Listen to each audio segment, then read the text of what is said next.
माननीय प्रशांत किशोर जी कंबल वाले, कहा जाता है करोड़ों का है वैनिटी वैन, लेकिन सवाल पूछना बैन। नमस्कार, आप देख रहे सिटी पोस्ट लाइव और आपके साथ मैं हूं अंजलि। हाल ही में प्रशांत किशोर ने ऐसा ऐलान किया था कि अगर 1 जनवरी की शाम या रात तक अगर सरकार और आयोग कोई निर्देश नहीं देती है परीक्षा वापस लेने को, तो इसके बाद वो 2 जनवरी से अनशन पर बैठ जाएंगे, आमरण अनशन पर बैठ जाएंगे। और ऐसा हुआ भी। वो 2 जनवरी से गांधी मैदान में बापू की मूर्ति के सामने अनशन पर बैठ गए हैं, जहां पर काफ़ी मात्रा में वहां पर छात्र भी उपस्थित है। वही अनशन में छात्र भी हैं।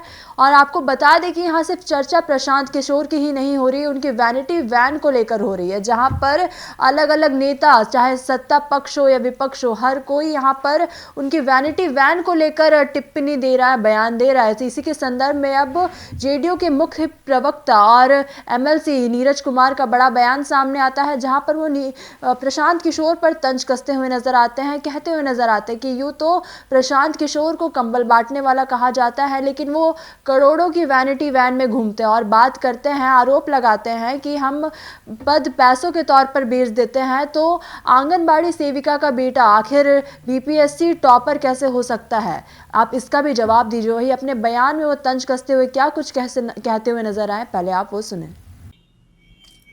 माननीय प्रशांत किशोर जी कंबल वाले, कहा जाता है करोड़ों का है वैनिटी वैन, लेकिन सवाल पूछना बैन।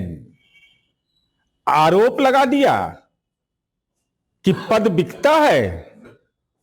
आंगनवाड़ी सेविका का बेटा उपकार कुमार 69वीं बीपीएससी में टॉपर होता है, टीएसपी बनते हैं, तो पेट में मलाल हो रहा है। प्रतिभा का अपमान कर रहे हैं।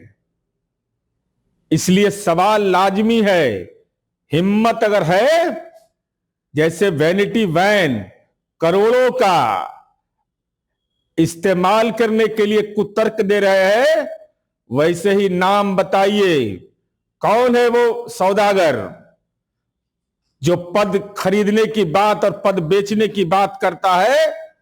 वह जेल की सलाखों के तहत, न्यायपालिका की प्रक्रिया के तहत रहेगा। लेकिन आप पूरी तरह से राजनीति में एक्सपोज हो गए। सवाल पूछने पर चिड़चिड़ाते हैं, सवाल पूछना भी बैन करना चाहते हैं, लेकिन बैन कितना करिएगा? अब जनता ने आपको राजनैतिक रूप से पॉलिटिकली हैंग कर दिया।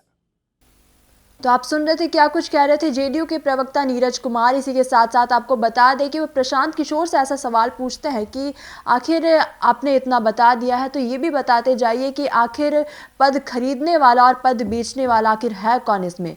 अगर वो आपके पास नाम है तो आप हमें बताइए। वो जेल के सलाखों के पीछे रहेगा। वही इसी के साथ साथ वो प्रशांत किशोर को कहते हुए नजर आए, यूँ तो सवाल पूछने पर आप बैन लगाते थे और वैनिटी वैन में घूमते हैं, तो सवाल का भी सामना किया करिए। और इसी के साथ साथ क्या कुछ कहा जेडीयू के प्रवक्ता नीरज कुमार ने, तो हमने आपको सुनाया। तो फिलहाल इस खबर में बस इतना ही। इसी प्रकार की खबरों के लिए बने रहे सिटी पोस्ट लाइव के साथ। आपका धन्यवाद। वीडियो को लाइक करें, शेयर करें और चैनल को सब्सक्राइब करना बिल्कुल ना भूलें।